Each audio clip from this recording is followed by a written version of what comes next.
नमस्कार साथियों, मेरा नाम है मयंक गौतम और आपका स्वागत है हिंदी वाले गुरुजी चैनल पर। आप सभी को मैं बधाई देना चाहता हूँ। आज हमारा राष्ट्रीय हिंदी दिवस है।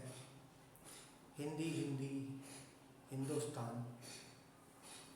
बहुत से लोग के समझ ये नहीं पता उनको कि आज राष्ट्रीय हिंदी दिवस है कि अंतर्राष्ट्रीय हिंदी दिवस है। आज राष्ट्रीय हिंदी दिवस है। अंतर्राष्ट्रीय हिंदी दिवस 10 जनवरी को होता है। 14 सितंबर को हिंदी दिवस मनाया जाता है। क्यों? क्योंकि आज ही के दिन हिंदी को राजभाषा का दर्जा प्रदान किया गया था। चलिए आगे बढ़ते हैं। आज हमारा तीसरा वीडियो बनेगा, जिसमें हमने अभी तक 2 वीडियो पढ़े थे, जिनमें 2 वीडियो में हमने भाषा की परिभाषा, भाषा क्या होता है, भाषा के रूप, हिंदी भाषा के भारत में किन किन रूपों में प्रयोग किया जाता है, उसके बारे में हमने पढ़ा था। आज हम पढ़ेंगे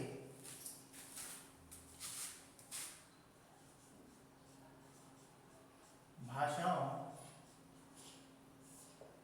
का वर्गीकरण।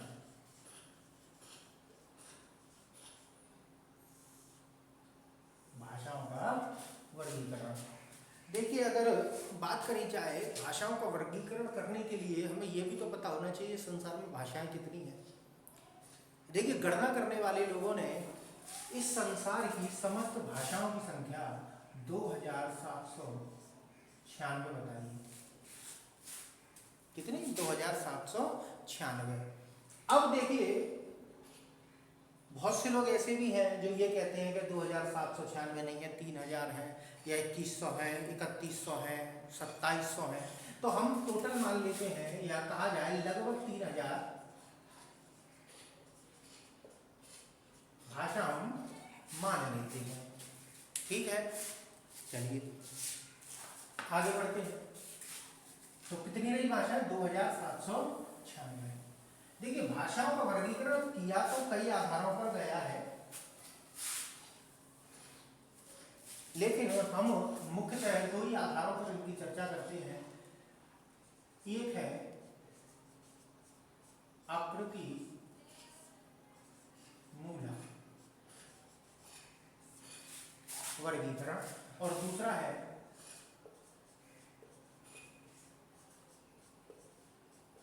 पारिवारिक वर्गीकरण। देखिए, आकृति मूलक के बारे में आज हम चर्चा करेंगे। पारिवारिक वर्गीकरण के बारे में हम अगले वीडियो में चर्चा करेंगे। तो आइए आगे बढ़ते हैं और आकृति मूलक के बारे में देखते हैं। देखिए, आकृति मूलक की यदि बात करी जाए तो आकृति मूलक वर्गीकरण करने का सर्वप्रथम प्रयास किया था डॉक्टर शिलेगन ने। ठीक है, आकृति मूलक होता क्या है? आकृति मूलक अर्थात आकृति के आधार पर जो वर्गीकरण किया गया है किसका? भाषाओं का, वही क्या कहलाएगा? आकृति मूलक वर्गीकरण कहलाएगा।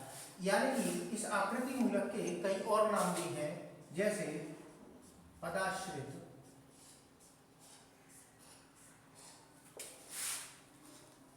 व्याकरण आदि। देखिए, मैं बहुत सारे इसके नाम हैं। पदाश्रित, व्याकरणिक, ये मुख्य हैं। तो व्याकरण के आधार पर जो वर्गीकरण किया गया वही क्या है? आकृति मूलक वर्गीकरण है, अर्थात पदाश्रित वर्गीकरण है। अब इसकी थोड़ी सी हम परिभाषा समझते हैं। आकृति अर्थात शब्द रचना या वाक्य रचना के आधार पर जो वर्गीकरण किया गया है उसी को हम क्या कहते हैं? आकृति मूलक वर्गीकरण कहते हैं। शब्द रचना या वाक्य रचना।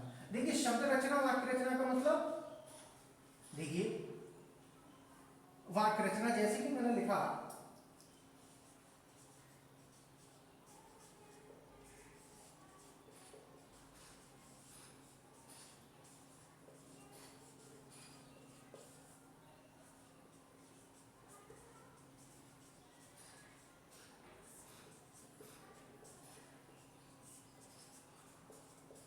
देखिए मैंने 2 वाक्य लिखे, एक Ram is going to school और राम स्कूल जाता है या जा रहा है। मैं आप ये थोड़ा गया, चलिए कोई बात नहीं है, जो मेरा मकसद है वो समझिए। यहाँ पर देखिए क्रिया कहाँ आ रही है और यहाँ पर देखिए क्रिया कहाँ आ रही है, तो दोनों में थोड़ा सा अंतर है, ठीक है। इसी आधार पर हम जो वर्गीकरण करेंगे वही क्या है, आकृति मूलक वर्गीकरण कहलाता है। यहाँ तक बात आपकी समझ में आ गई होगी। अब देखिए आकृति मूलक वर्गीकरण शब्द रचना के आधार पर या वाक्य रचना के आधार पर किया जाता है। इस आकृति मूलक वर्गीकरण को पढ़ने के लिए हमको दो प्रमुख तत्वों के बारे में जानना बहुत आवश्यक है। पहला तत्व है प्रकृति, जिसे हम बोलते हैं अर्थ तत्व।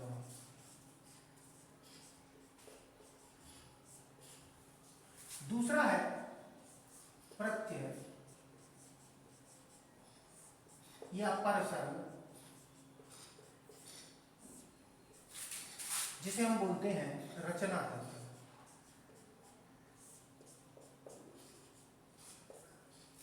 प्रकृति, अर्थ तत्व और प्रत्यय, परसर्ग, रचना तत्व ये क्या है थोड़ा हम समझ लेते हैं। प्रकृति अर्थात हम मूल शब्दों को या जो अर्थ वहन करने वाले, अर्थ प्रदान करने वाले जो शब्द होते हैं या मूल शब्दों को हम प्रकृति कहते हैं। और प्रत्यय क्या होते हैं, प्रत्यय जो मूल शब्द में जोड़कर उसके अर्थ में परिवर्तन कर दे वही क्या है, प्रत्यय है, अर्थात रचना तत्व कहलाता है। इन दोनों के बारे में हमको जानना पड़ेगा, क्योंकि विश्व की सभी भाषाएं इसी के आधार पर हमने आकृति मूलक के अंतर्गत पढ़ी जाएंगी। ठीक है, आगे बढ़ते हैं। एक उदाहरण के जरिए इसको अच्छे से समझिए। जैसे मैंने लिखा राम का भाई आ गया। अब देखिए यहां पर एक शब्द ये है, एक शब्द ये है, शब्द तो सभी है, संज्ञा ये भी है और ये भी है। अब इन दोनों में अंतर कौन प्रदान कर रहा है, ये का, अर्थात इसको भी हम क्या बोलेंगे, प्रकृति ये भी है और प्रकृति ये भी है, अर्थात शब्द ये भी है और ये भी है। लेकिन इस का ने क्या काम किया, अर्थात इस प्रत्यय ने क्या काम किया, इस प्रत्यय ने ये सिद्ध कर दिया कि जो राम है इस वाक्य में कर्ता कारक के रूप में नहीं बल्कि संबंध कारक के रूप में आया है, अर्थात इसके अर्थ को बदलने का काम या इसके अर्थ को और अर्थवान बनाने का काम किसने किया, इस का ने किया। तो इसको हम बोलेंगे रचना तत्व और इसको हम क्या बोलेंगे, प्रकृति। चलिए आगे बढ़ते हैं। यहां तक आपकी अच्छी तरीके से समझ में आ गया वो प्रकृति और प्रत्यय। आगे बढ़ते हैं। आकृति मूलक वर्गीकरण के आधार पर विश्व की समस्त भाषाओं को मुख्यतः दो वर्गों में बांटा गया है। इसका चार्ट मैं अभी आपको दे दूंगा, वीडियो में आपको मिल जाएगा, लेकिन यहाँ पर भी मैं थोड़ा बहुत आपको समझा देता हूँ। देखिए आकृति मूलक के आधार पर विश्व की समस्त भाषाएं दो भागों में बांटी गई हैं। एक है अयोगात्मक और एक है योगात्मक। देखिए नाम से ही पता चल रहा है, अयोगात्मक अर्थात जिसमें कोई योग ना होता हो और योगात्मक अर्थात जिसमें कोई योग किया जा सके, अर्थात जहां प्रकृति और प्रत्यय का मेल होगा वो भाषाएं योगात्मक होंगी और अयोगात्मक अर्थात यहाँ पर प्रकृति प्रत्यय का मेल नहीं होगा। प्रकृति प्रत्यय क्या, यहाँ तो प्रकृति और प्रत्यय जैसी कोई चीज होती ही नहीं है, अर्थात यहाँ पर ना अर्थ तत्व वाली बात होती है ना ही रचना तत्व वाली। यानी कि अर्थ तत्व तो होते हैं, मूल शब्द होते हैं, लेकिन उनमें कोई अलग से शब्द नहीं जोड़ा जा सकता। अयोगात्मक की अगर बात करी जाए तो ये शब्द प्रधान भाषा है और स्थान प्रधान भाषा है। पहले इसको समझिए, स्थान प्रधान क्या है। स्थान प्रधान अर्थात जैसे हम अगर हिंदी में देखें या अंग्रेजी में देखें, आपने संज्ञा सर्वनाम क्रिया विशेषण ये शब्दों को देखा होगा, देखा है ना। अब यहाँ अगर अयोगात्मक भाषाओं की बात करी जाए तो जैसे आपको पता है क्रिया का काम क्रिया करेगी, संज्ञा का काम संज्ञा करेगी, लेकिन ऐसा यहाँ नहीं है। यहाँ स्थान के आधार पर शब्द संज्ञा सर्वनाम क्रिया विशेषण होता है। बात समझ में आई। अब समझते हैं हम शब्द प्रधान। शब्द प्रधान का मतलब है कि ये जो अयोगात्मक भाषा है इसमें शब्दों की प्रधानता होती है। यहाँ शब्दों की प्रधानता होती है ना कि वर्णों की, क्योंकि यहाँ पर वर्णों जैसी कोई चीज होती ही नहीं है। अगर हम अयोगात्मक भाषा की बात करें तो हमारी चीनी भाषा तथा तिब्बती भाषा अयोगात्मक भाषाएं कहलाती हैं। अब समझिए इसको थोड़ा सा उदाहरण के जरिए। जैसे हम हिंदी में, एक हिंदी से उदाहरण मैं दूंगा। हिंदी में जैसे हमने लिखा चलना, चलना का अर्थ है कि क्रिया हो रही है, रमेश चल रहा है, रमेश जा रहा है, तो ये क्या किया, क्रिया है चलना। अगर इस क्रिया को हमको समाप्त करना है तो हम क्या करेंगे, हम सीधे सीधे चल धातु में आ जोड़ देंगे और क्या हो जाएगा, चला। अर्थात हमने क्या किया, मूल शब्द अर्थात प्रकृति अर्थात चल धातु जो कि क्या है, प्रकृति है, उसमें हमने ना प्रत्यय जोड़कर बनाया चलना। फिर उस प्रत्यय के स्थान पर हमने एक आ प्रत्यय लगाकर क्या बना दिया, चला। तो और यहाँ तक आपकी बात समझ में आई। अब चीनी भाषा का लेते हैं। पुरानी जो चीनी भाषा है ये शब्द प्रधान भाषा है, अर्थात यहाँ पर शब्द के साथ किसी भी प्रत्यय को जोड़ा नहीं जा सकता। जैसे तिसेन एक शब्द है चीनी भाषा का, तिसेन, तिसेन का अर्थ होता है चलना। अब तिसेन अर्थात अब इस क्रिया को उन्हें समाप्त करना है तो वो क्या करेंगे, इसमें प्रत्यय तो जुड़ेगा नहीं, तो वो क्या करेंगे, एक नया शब्द लेकर आएंगे, एक और शब्द लेकर आएंगे, जैसे लियोन। लियोन, लियोन का अर्थ होता है समाप्त। अब इसको दोनों को मिलाकर समझते हैं हम। तो जैसे तिसेन का अर्थ क्या हुआ, चलना, ठीक, और तिसेन लियोन का अर्थ क्या हो गया, चला। संभवतः आपकी बात समझ में आ गई होगी। वैसे भी हमको इस अयोगात्मक से ज्यादा लेना देना नहीं है, हम हिंदी पढ़ रहे हैं और हिंदी तक हमको पहुंचना है, तो उसलिए मैं आपको इनका थोड़ा थोड़ा सा परिचय दे रहा हूं। चलिए आगे बढ़ते हैं।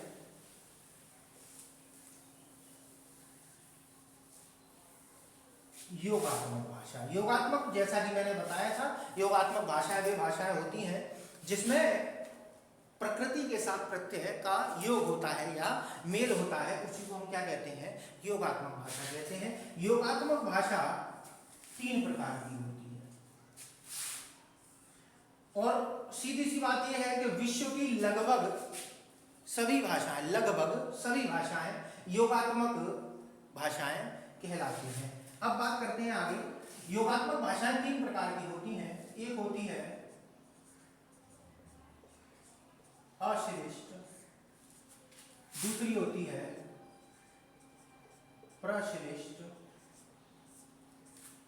और तीसरी होती है श्लिष्ट।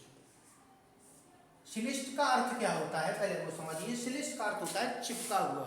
क्या होता है, चिपका हुआ। तो अब इसी आधार पर इन तीनों प्रकारों के हम अर्थ समझेंगे। देखिए, श्लिष्ट का अर्थ है चिपका हुआ, अर्थात जब प्रकृति और प्रत्यय एक साथ जुड़कर आते हैं तो वो भाषा क्या कहलाती है, श्लिष्ट।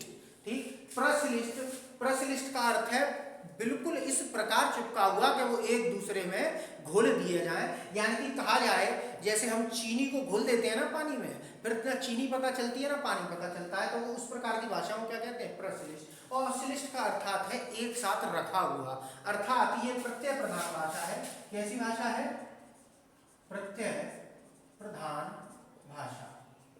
प्रत्यय प्रधान भाषा अर्थात अश्लिष्ट वे भाषाएं होती हैं जिसमें प्रकृति और प्रत्यय आपस में जुड़े होते हैं, जिसको हम दूर से ही देखकर बता सकते हैं कि प्रकृति क्या है और प्रत्यय क्या है। प्रश्लिष्ट वे भाषाएं होती हैं जिसके अंतर्गत प्रकृति और प्रत्यय का ऐसा मेल हो जाता है कि आप पहचान नहीं कर सकते कि शब्द कौन सा है और प्रत्यय कौन सा है। और श्लिष्ट का अर्थ है अर्थात पीछे से प्रत्यय के रूप में शब्दों के साथ में प्रत्यय जोड़ दिए जाते हैं, तो वो क्या कहलाते हैं, श्लिष्ट भाषाएं कहलाती हैं। चलिए अब हम इनका थोड़ा विस्तृत बारे में बात करते हैं। एक चीज और समझ लीजिए, प्रश्लिष्ट भाषाएं समास प्रधान भाषाएं हैं।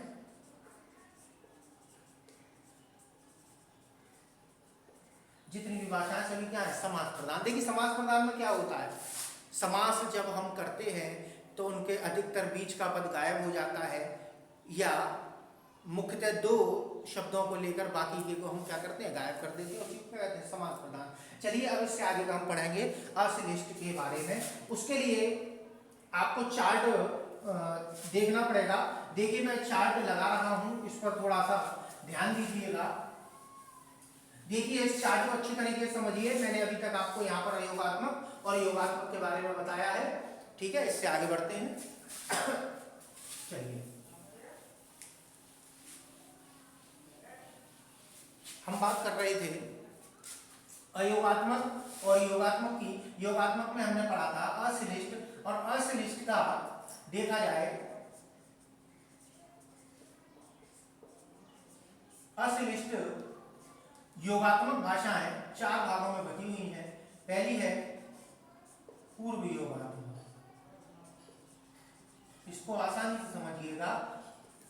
पूर्व योगात्मक अश्लिष्ट क्या बताया था मैंने? अश्लिष्ट वे भाषाएं जिसमें प्रकृति और प्रत्यय का मेल होता है, और इस प्रकार मेल होता है कि आप उसको आसानी से दूर से समझ सकते हैं। जैसे एक छोटा सा उदाहरण दे देता हूं, विज्ञान। अब आप इसमें आसानी से बता सकते हो कि वी क्या है? उपसर्ग है, या इसको उपसर्ग को ही हम प्रत्यय बोलेंगे यहाँ पर, ठीक है। उपसर्ग प्रत्यय यहाँ पर अलग अलग चीज नहीं है। और ज्ञान क्या है? मूल शब्द अर्थात प्रकृति है। और यहाँ हम आसानी से बता सकते हैं कि यहाँ पर ज्ञान मूल शब्द है और वी इसके साथ में उपसर्ग या प्रत्यय के रूप में जुड़ा हुआ है। वैसे हिंदी इस प्रकार की भाषा अश्लिष्ट नहीं है, लेकिन एक उदाहरण के तौर पर मैं यहाँ पर आपको बता रहा हूँ। पूर्व योगात्मक की अगर बात करी जाए तो पूर्व योगात्मक अर्थात वे भाषाएं जिनमें प्रत्यय शब्द से पहले लगता है, अर्थात शब्द से पूर्व प्रत्यय लगाया जाता है, उसी को हम क्या कहते हैं? पूर्व योगात्मक भाषा कहते हैं। इस भाषा का उदाहरण है आपका काफिर, काफिर भाषा, ठीक है। काफिर भाषा के अंतर्गत क्या होता है कि प्रत्यय शब्द से पहले लगा दिया जाता है। कहने को ये भी उदाहरण आपका पूर्व योगात्मक का ही है, यहाँ पर भी प्रत्यय शब्द से पहले जुड़ा हुआ है। चलिए एक उदाहरण देख लेते हैं। जैसे मान के चलिए कु, कु का अर्थ है, कु जो है वो संबंध कारक समझिए, और ती, ती, ती का अर्थ है हम, ठीक। अब इन दोनों को अगर मिला दिया जाए तो बन जाएगा कति। कति का अर्थ है हम सब, हम सब या हमारा, ठीक है। यहां तक आपकी बात समझ में आई। दूसरे नंबर पर आते हैं। दूसरी आपकी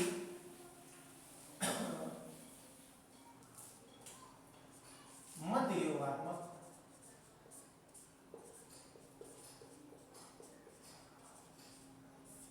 देखिए मध्य योगात्मक नाम से पता चल रहा है कि वे भाषाएं जिसमें प्रत्यय शब्द के बीच में जुड़ता है, उसी को हम क्या कहते हैं? मध्य योगात्मक कहते हैं, ठीक है। मध्य योगात्मक में बहुत सारी भाषाएं आती हैं, लेकिन हमारे भारत की भाषा है संथाली, ये भाषा इस मध्य योगात्मक के अंतर्गत आती है। अर्थात मूल शब्द के बीच में प्रत्यय को लगा दिया जाए तो उसी को हम क्या कहते हैं? मध्य योगात्मक कहते हैं। इस भाषा के अंतर्गत एक शब्द समझते हैं, एक शब्द है मंजी। मंजी का अर्थ होता है मुखिया। क्या अर्थ होता है मंजी का? मुखिया। और पा का अर्थ होता है, पा का अर्थ होता है बहुत, ठीक। अब इन दोनों को अगर जोड़ दिया जाए तो ये कहां जुड़ेगा? बीच में जुड़ेगा, तो क्या हो जाएगा? मपंजी। मपंजी अर्थात मुखिया लोग। देखिए बहुत कह लो या बहुवचन बनाने वाले शब्द जो प्रत्यय होते हैं उसको हम क्या कहते हैं? बहुवचन बनाने वाले प्रत्यय। तो ये पा देखिए कहां आ गया? मंजी के बीच में आ गया मपंजी। मपंजी का अर्थ क्या होगा? मुखिया लोग या मुखिए। तो बात यहाँ तक आपकी समझ में आई। मध्य योगात्मक अर्थात प्रत्यय शब्द के बीच में जुड़ जाए तो उसी को हम क्या कहते हैं? मध्य योगात्मक कहते हैं। आगे बढ़ते हैं। इसके बाद तीसरे नंबर पर आती है अंत्य योगात्मक।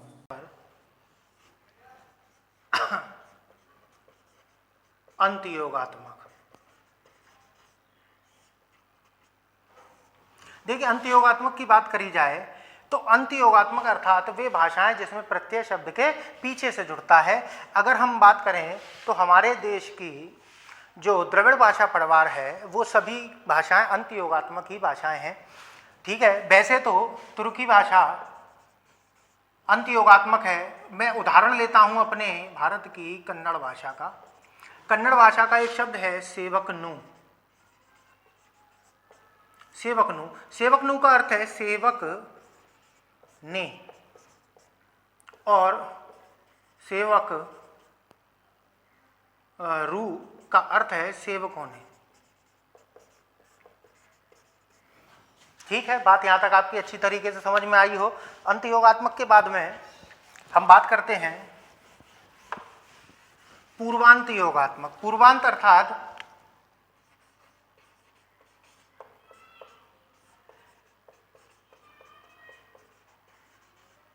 पूर्वांत योगात्मक का अर्थ जैसा कि नाम से दिया है, पूर्व और अंत, अर्थात जिन भाषाओं में जो प्रत्यय है वो मूल शब्द के पहले और बाद में दोनों तरफ से जुड़ता है, उसी को हम क्या कहते हैं, पूर्वांत योगात्मक भाषा कहते हैं। एक भाषा है मफीर। देखिए किताबों में पढ़ा है मैंने, मफीर है या नफीर है, थोड़ा सा आपके लिए इतना महत्वपूर्ण नहीं है कि मफीर है या नफीर है, ये इतना महत्वपूर्ण नहीं है, लेकिन इसका एक उदाहरण है, जैसे है एक शब्द है स्नफ। स्नफ का अर्थ होता है सुनना, ठीक है। आगे प्रत्यय जोड़ दिया जाए तो जोड़ा जाए ज स्नफ उ, ठीक, इसका अर्थ हो गया मैं सुनता हूं।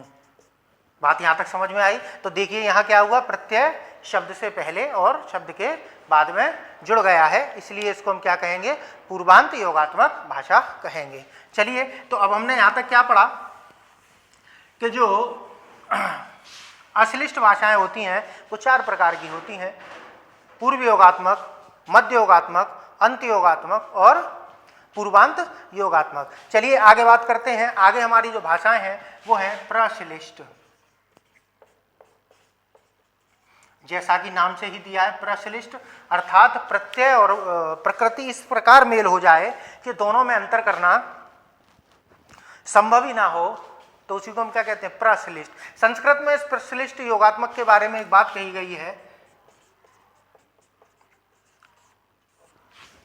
कि जिस प्रकार दही में घी मिला होता है उसी प्रकार से जब शब्द में प्रत्यय का मेल हो जाए तो उसी को हम क्या कहते हैं, प्रश्लिष्ट योगात्मक कहते हैं। ठीक है, प्रश्लिष्ट योगात्मक भाषाएं 2 प्रकार की होती हैं।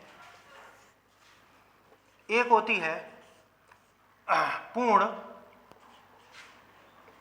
प्रश्लिष्ट और दूसरी होती है आंशिक प्रश्लिष्ट।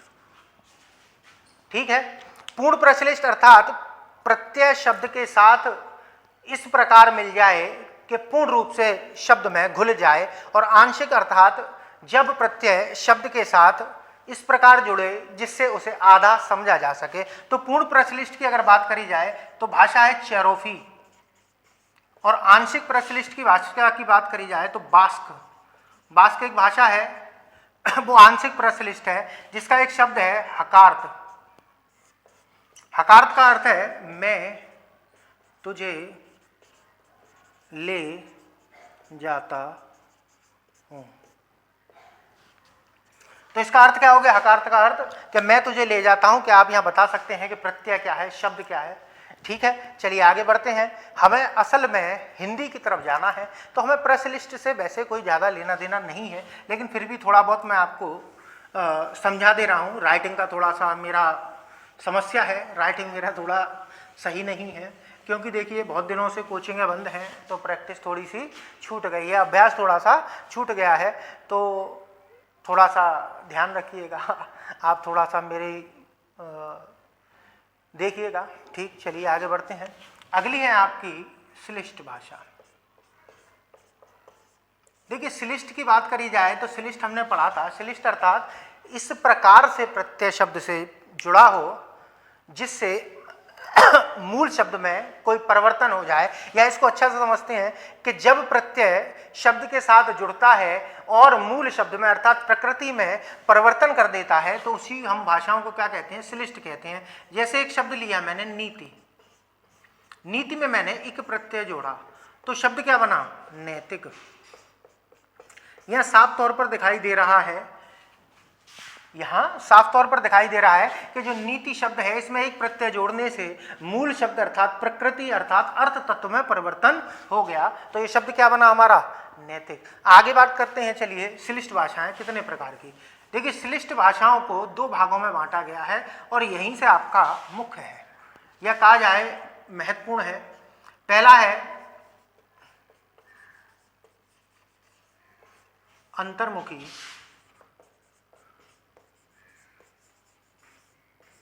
दूसरा है बहिर्मुखी।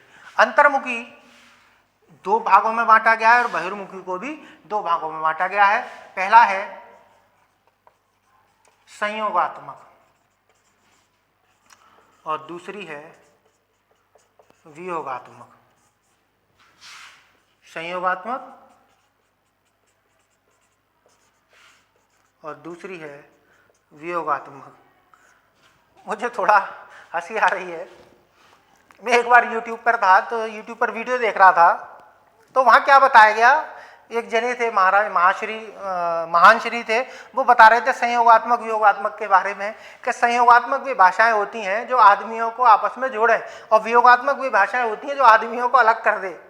भाई क्या कुछ भी यूट्यूब पर कुछ भी डालना, कुछ भी पढ़ाना, बच्चों का कोई नुकसान हो या ना हो उससे कोई लेना देना नहीं है।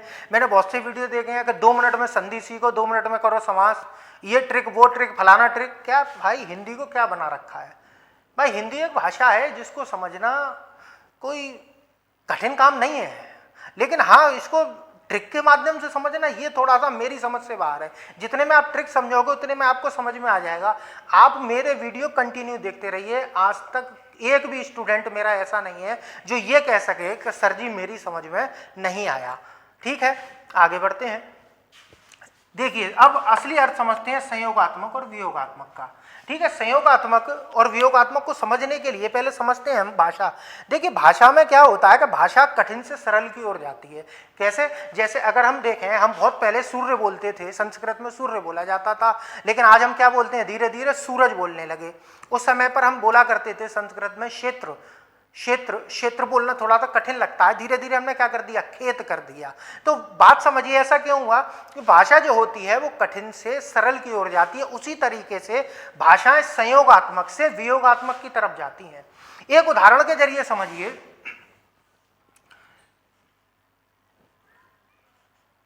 जैसे एक शब्द था रामस्य, यहां क्या हुआ है, प्रत्यय प्रकृति के साथ जुड़ा हुआ है, लेकिन अगर हम हिंदी में आ जाएं तो ये क्या हो गया है, राम का। तो यहां क्या हुआ, प्रत्यय शब्द से अलग दिया हुआ है। बात यहां तक आपकी अच्छी तरीके से समझ में आ गई होगी। चलिए हम समझते हैं संयोगात्मक और वियोगात्मक। देखिए संयोगात्मक की अगर बात करी जाए तो पुरानी जो भाषाएं थी जैसे सेमेटिक, हेमेटिक,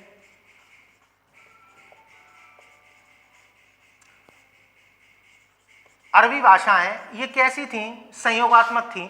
और वियोगात्मक की अगर बात करी जाए तो वियोगात्मक के अंदर कई भाषाएं आती हैं। इसका एक छोटा सा उदाहरण समझते हैं। इसके बारे में एक बात और समझिए, अंतर्मुखी अर्थात वे भाषाएं जिसमें प्रत्यय शब्द के साथ घुल मिल जाए, अर्थात इस प्रकार जुड़े। दिखाई देगा, ऐसी बात नहीं दिखाई देगा। ज्यादातर जो इसके प्रत्यय होते हैं वो स्वर होते हैं। जैसे एक शब्द है कतव, कतव का अर्थ है लिखना। ठीक है, अब कतव के साथ में मैंने क्या किया, इसको किताब कर दिया। किताब का अर्थ क्या हो गया, पुस्तक।